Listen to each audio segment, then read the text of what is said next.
라헬이 자기가 야곱에게서 아들을 낳지 못함을 보고 그의 언니를 시기하여 야곱에게 이르되 내게 자식을 낳게 하라. 그렇지 아니하면 내가 죽겠노라. 야곱이 라헬에게 성을 내어 이르되 그대를 임신하지 못하게 하시는 이는 하나님이시니 내가 하나님을 대신하겠느냐. 라헬이 이르되 내 여종 빌하에게로 들어가라. 그가 아들을 낳아 내 무릎에 두리니 그러면 나도 그로 말미암아 자식을 얻겠노라 하고 그의 시녀 빌하를 남편에게 아내로 주매 야곱이 그에게로 들어갔더니 빌하가 임신하여 야곱에게 아들을 낳은지라.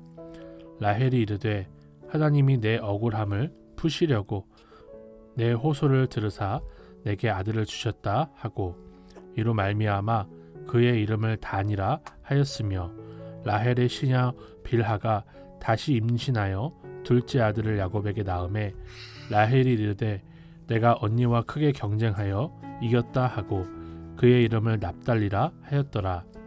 레아가 자기의 출산이 멈춤을 보고 그의 시녀 실바를 데려다가 야곱에게 주어 아내로 삼게 하였더니 레아의 시녀 실바가 야곱에게서 아들을 낳음에 레아가 이르되 복되도다 하고 그의 이름을 가시라 하였으며 레아의 시녀 실바가 둘째 아들을 야곱에게 낳음에 레아가 이르되 기쁘도다 모든 딸들이 나를 기쁜 자라 하리로다 하고 그의 이름을 아셀이라 하였더라.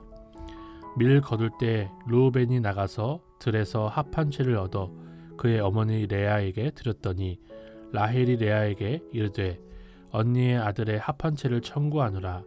레아가 그에게 이르되 내가 내 남편을 빼앗은 것이 작은 일이냐. 그런데 내가 내 아들의 합 한 채도 빼앗고자 하느냐. 라헬이 이르되 그러면 언니의 아들의 합 한 채 대신에 오늘 밤에 내 남편이 언니와 동침하리라 하니라. 저물 때 야곱이 들에서 돌아오매 레아가 나와서 그를 영접하여 이르되 내게로 들어오라. 내가 내 아들의 합 한 채로 당신을 샀노라. 그 밤에 야곱이 그와 동침하였더라.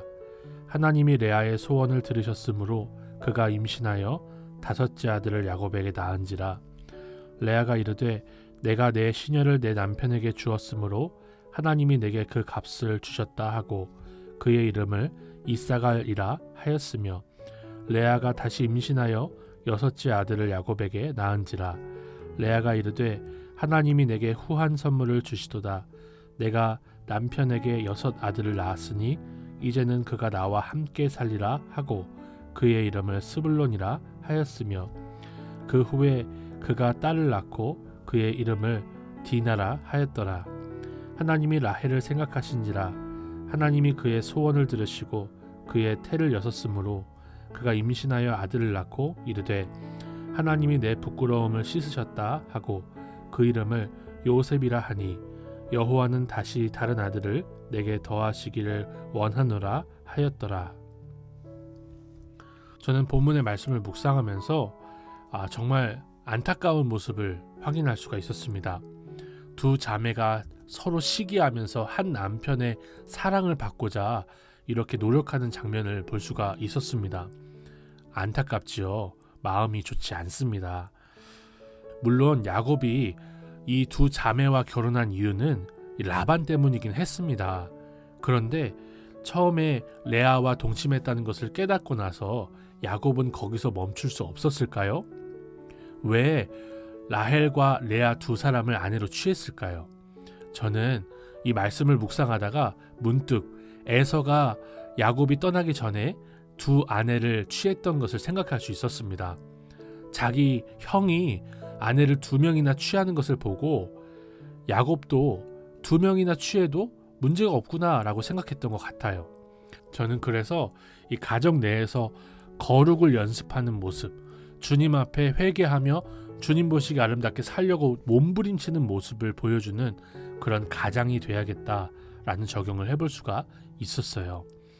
가정 안에서 경건을 연습할 수 있고 가정 안에서 세상이 보여줄 수 없는 삶의 방식을 보일 수 있는 제가 되기를 소망합니다. 그런 모습을 보일 수 있는 가정 같은 교회 같은 가정이 되기를 소망합니다. 또 저는 이 두 자매가 서로 야곱을 두고 내 남편이라고 부르는 안타까움을 좀 볼 수가 있었는데요. 내가 내 남편을 빼앗은 것이 작은 일이냐라고 레아가 얘기를 하죠. 그런데 합한 채를 달라고 하면서 이런 조건을 거는 라헬을 볼 수 있습니다. 오늘 밤에 내 남편이 언니와 동침하리라. 언니도 내 남편이라고 하고 동생도 내 남편이라고 서로 얘기를 하면서 싸우고 있는 거예요. 야곱이 라헬만 사랑했기 때문에 이런 문제가 벌어진 겁니다. 저는 이 말씀을 묵상하면서 요한계시록이 생각이 났습니다. 예수님은 우리를 신부로 삼아주셨다고 해요. 단장한 신부같이 새 예루살렘이 하늘에서 내려온다고 합니다. 그게 교회를 가리키는 것이죠. 우리는 예수님을 내 남편으로 삼은 사람들입니다. 주님이 우리를 신부로 삼아주셨기 때문입니다. 라헬과 레아의 비극을 아는 우리는 여기서 감사하지 않을 수가 없어요. 예수님은 우리를 차등을 두어서 누구는 더 사랑하고 누구는 덜 사랑하는 신랑이 아니십니다. 야곱처럼 라헬만 사랑했기 때문에 가족의 비극을 몰고 온 그런 남편이 전혀 아니십니다. 우리 주님은 우리를 다 사랑하십니다. 이 11명의 아들들이 나오고 나중에 베냐민까지 12명이 태어나는데요.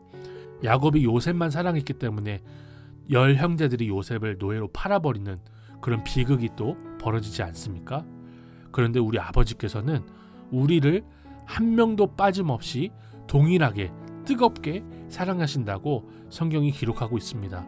우리가 아직 죄인 되었을 때 우리를 위해서 아들을 죽이실 정도로 우리 각 사람을 어느 누구도 차별하지 않고 사랑하신대요.